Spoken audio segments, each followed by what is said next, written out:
Today on The Global African, we'll talk about the Missouri football team joining in with student protesters and the larger issue of activism in sports. We'll also have a commentary that I'm going to offer on the Paris massacre and the reverberations around the world. That's today in The Global African. I'm your host, Bill Fletcher. Thanks for joining us.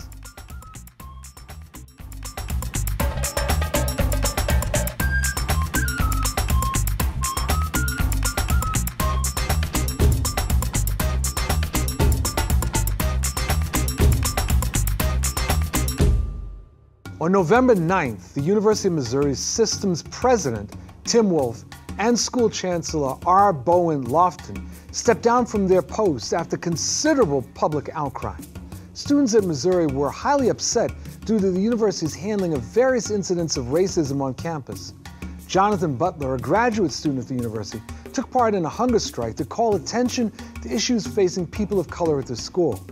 In step with Butler, the student-led group Concerned Student 1950 played a large role in organizing while putting a list of demands forward.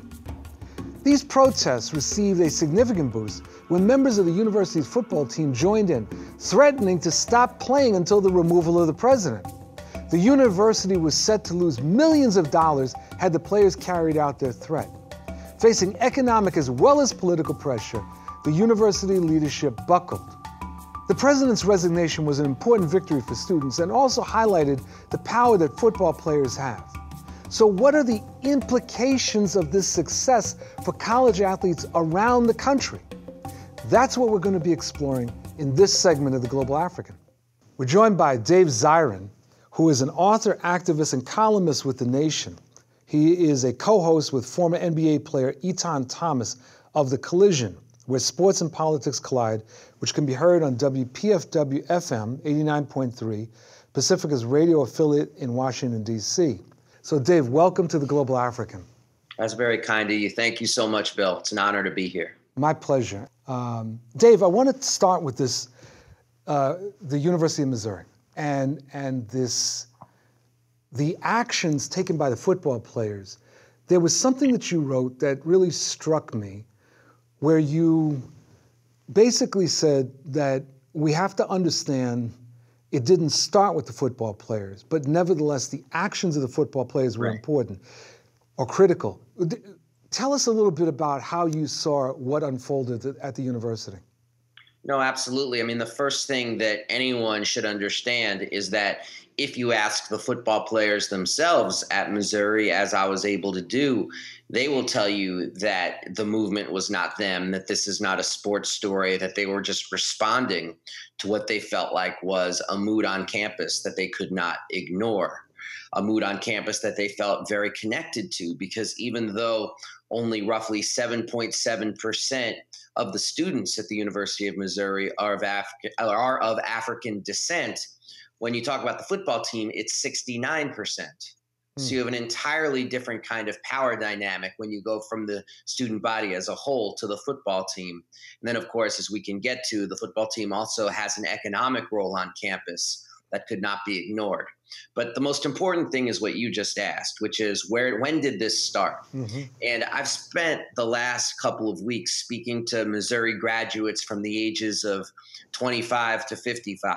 And if there's one thing that's really clear to me, it's that we are talking about a historic problem at the University of Missouri, where students of color felt like their concerns were ignored, where they felt hostility, where they felt in danger, where they felt like violence on campus perpetrated against their bodies due to the color of their skin was something that could happen on any night, really any weekend night when you inject alcohol into the equation as well. And the response from the administration historically has been, wow, that's a lovely sentiment. Thank you for your input. We will take that under advisement. So basically just being, snowed, basically, for lack of a better term, for decades. Now, in more recent times, of course, the fact that Ferguson, Missouri, the killing of Michael Brown is just 2 hours away from campus played a real role in this current iteration of what has been a problem on this campus for decades. And many students at Missouri went to Ferguson to be part of the protests.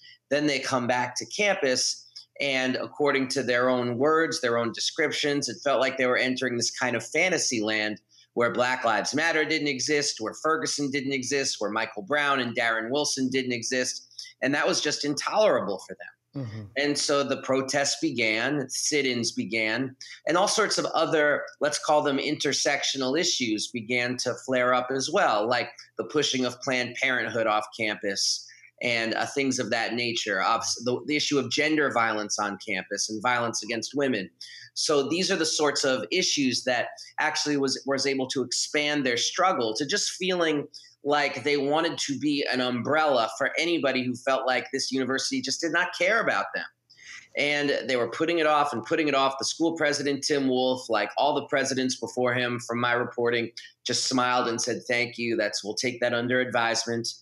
But then when the football team stepped into it, when the football team met with Jonathan Butler, who is the grad student on a hunger strike on campus, and when the football team withdrew their labor from playing college football, which would have cost the university $1 million that next week, more than double President Tim Wolf's annual salary.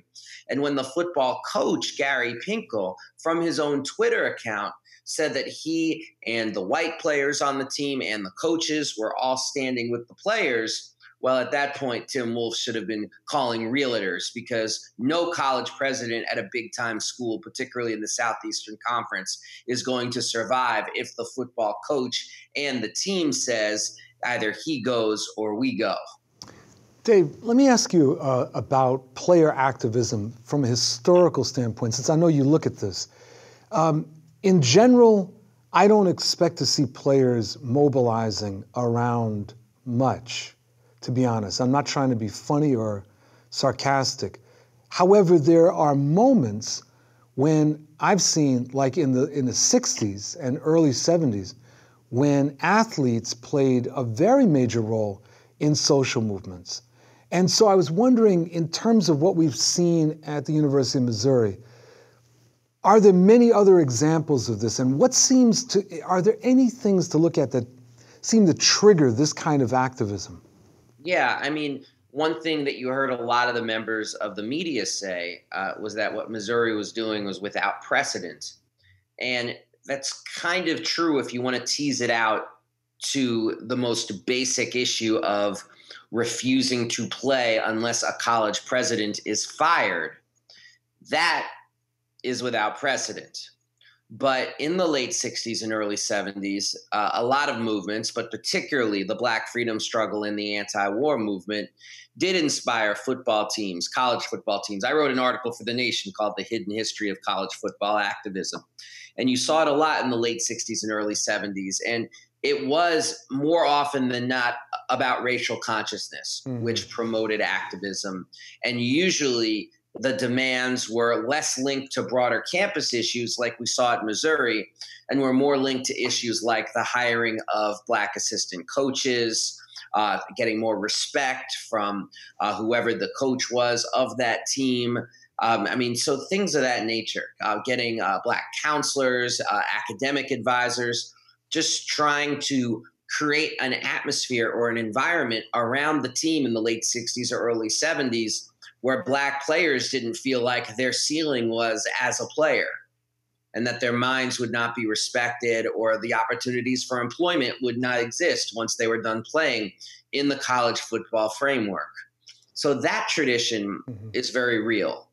What we even saw with Missouri last month is not that new relative to recent years, because in the last couple of years, you have seen this eruption of college football consciousness, because the level of exploitation today is so much more than it was in the late 60s.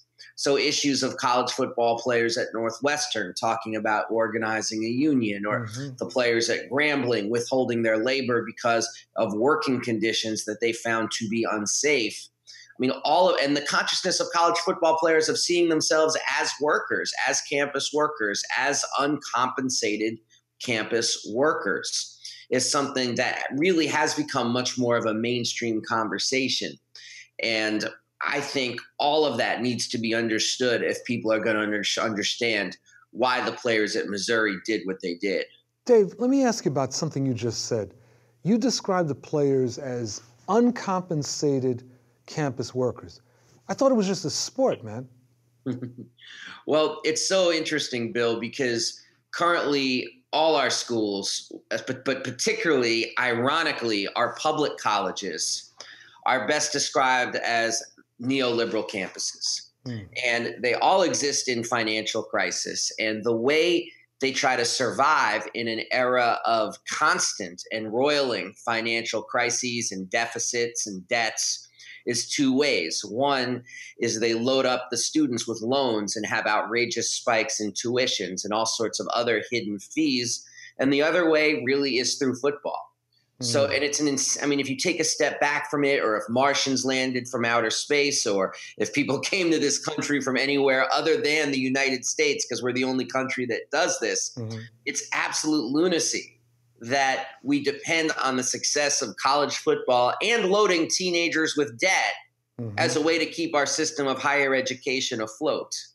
But as the years have gone on and as campuses have become more neoliberal and as the cost of running campuses has become more expensive in our high-tech age, the pressure, the unbelievable pressure on football to be able to drag campuses into the black, so to speak, has become utterly, utterly essential, which is why at all of the big football schools, the football coach is not just the highest paid person on the campus, but the highest paid public employee of the state. Like, you cannot name a state with a legitimate football program where what I just said is not the truth. And it's true in 39 of the 50 states in the United States. And the only ones that it's not true are states like Vermont and Maine and Hawaii, where there's just less of a football culture.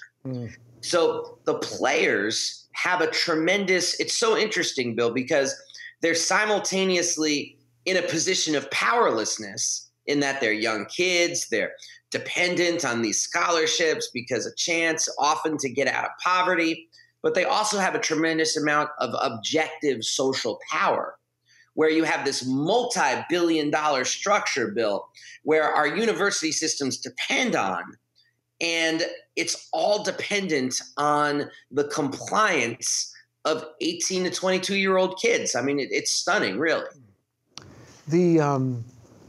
You also mentioned, and I'm curious how it all ties in here, the efforts at Northwestern University to unionize as an example of some sort of bubbling up or percolating, that's something that's going on among college athletes.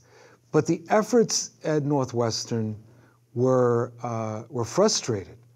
And I'm just curious about two things. One is the relationship of what happened in Northwestern to other forms of activism. And I'm particularly interested because in forming or attempting to form a union, those athletes were attempting to form a mechanism for protection. And I'm actually, to tell you the truth, Dave, I'm worried about these University of Missouri athletes. I'm worried that after everything dies down, that there's going to be retaliation against them, and they might get picked off as individuals and have no organization that will protect them. Yeah, this is a very tough contradiction. That's a very tough nugget, if you will, that's made all the more difficult by the fact that college is a temporary environment. So one of the lessons, if you do a compare and contrast of Northwestern versus Missouri, is that going the traditional union route, as they tried to do at Northwestern, you assemble a case, you get a legal team underwritten by the steelworkers, you go before the National Labor Relations Board. I mean, what the NCAA has done with their multi-million-dollar legal war chest is that they've been able to kick the can down the road, and we're a couple of years in and still the appeals are going and there's no end in sight. And in the meantime, the players who led that union fight at Northwestern have graduated. And so you don't have the memory, you don't have any players in there who have the skin in the game that the original players did. I mean, it's just incredibly frustrating. And that story is familiar, I think, to a lot of campus activists in general, Right. where, administrators choose to kick the can down the road. Like, I guarantee you right now at Princeton, for example, as I'm sure you're aware, there's that struggle about Woodrow Wilson's name being on every other building, Right. and him being this unrepentant racist.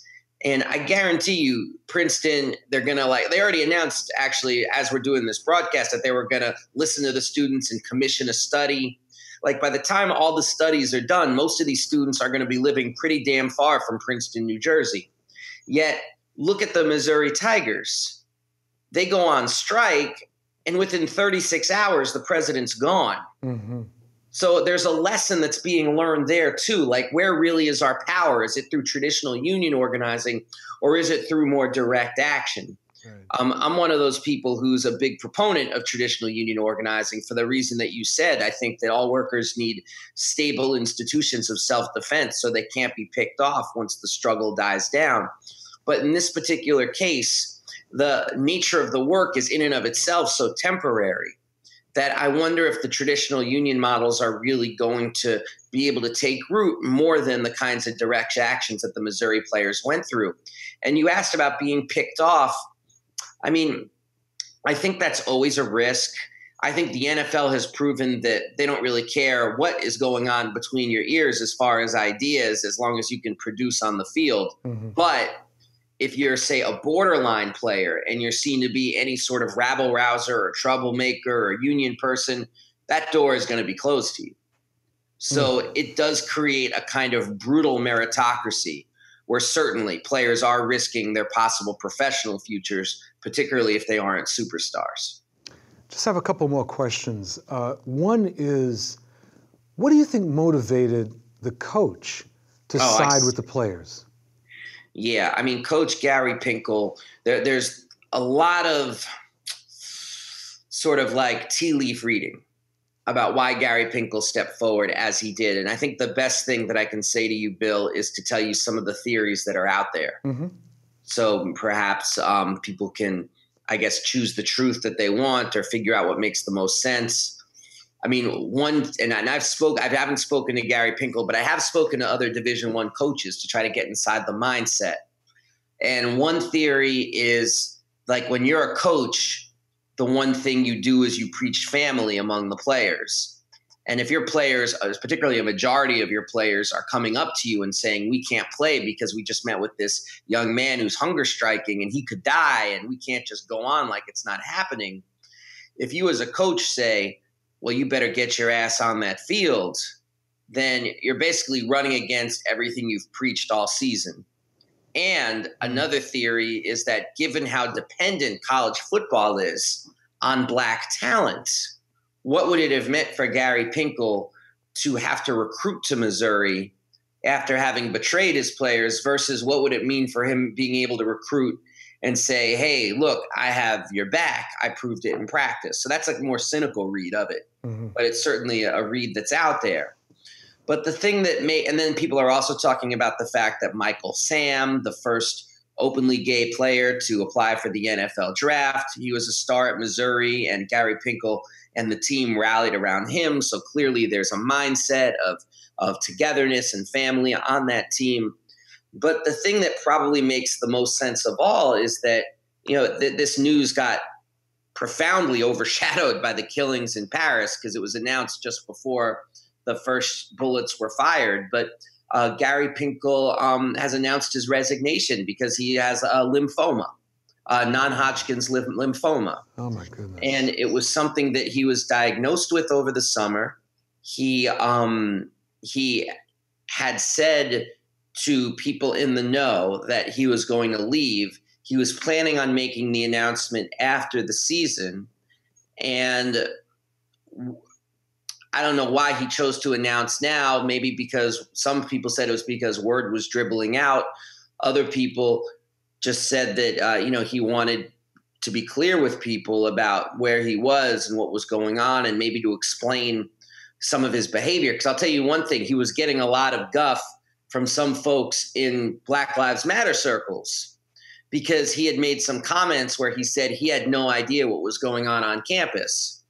And so he was shocked when his players came to him with tears in their eyes and said that they couldn't play and racism, that he was like completely blindsided that that was an issue on campus. So, there's a thought that the reason why he talked about the lymphoma was so he could be like, hey, I have had some stuff I've been wrestling with that, because it does seem pretty serious. Like he's saying that he wants to leave just so he can be with his family for the rest of his life, basically. And so that's a lot of what's at play here in terms of Gary Pinkel. One last question, Dave.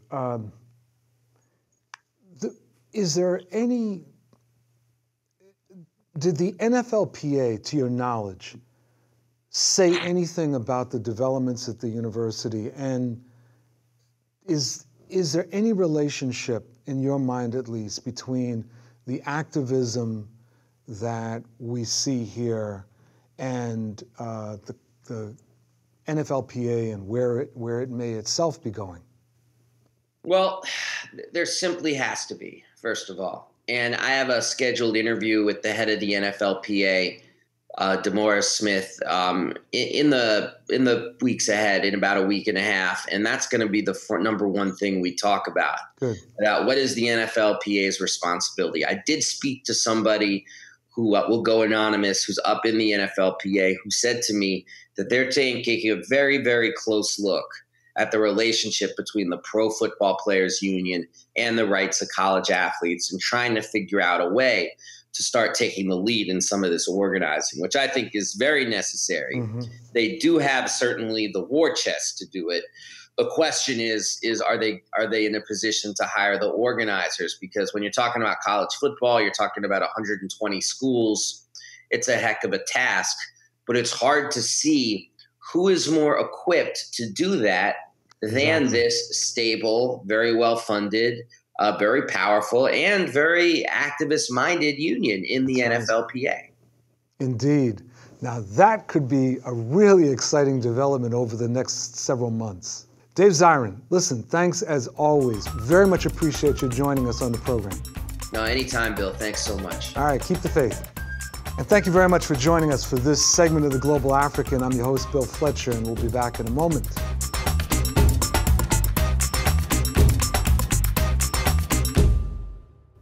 I want to begin by expressing my deepest sorrow and condolences to the people of France in the aftermath of the massacre that took place at the hands of operatives of Daesh, the so-called Islamic State.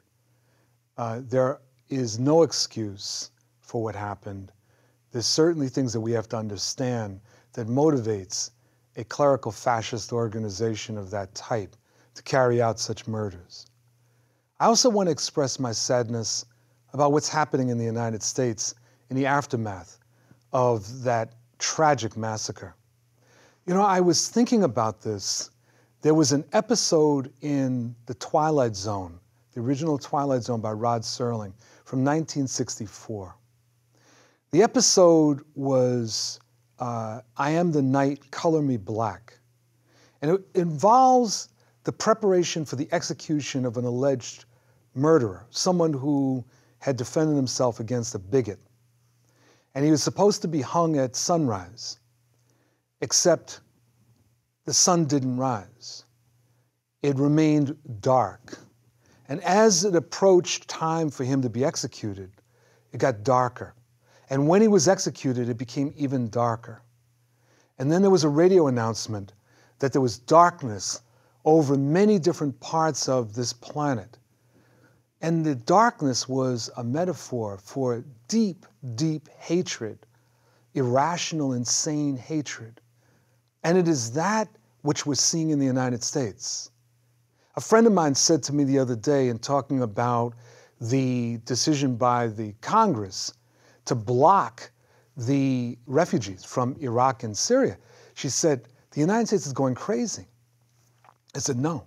The United States is entering once again a period of craziness, that periodically we go through a period of mass insanity, usually driven by racism and xenophobia, a period where the country turns in on itself, looking for scapegoats. And that's what we're seeing right now. The irrationality in the face of this issue of refugees Refugees who are coming first to Europe, then to the United States, to seek safety, no different than Jews who were attempting to leave Nazi Germany in the late 1930s, and who, by the way, were denied entrance into country after country after country, including the United States. You have to ask, didn't we learn from this? But apparently not, because in a very, very manipulative manner, major candidates for president, particularly on the Republican side, are making use of fear and racial hatred for crass political gain. And it is that which we cannot tolerate. That does not honor the victims in Paris. It is nothing more than charlatanism. And as it once said in Spain, they shall not pass. Thank you.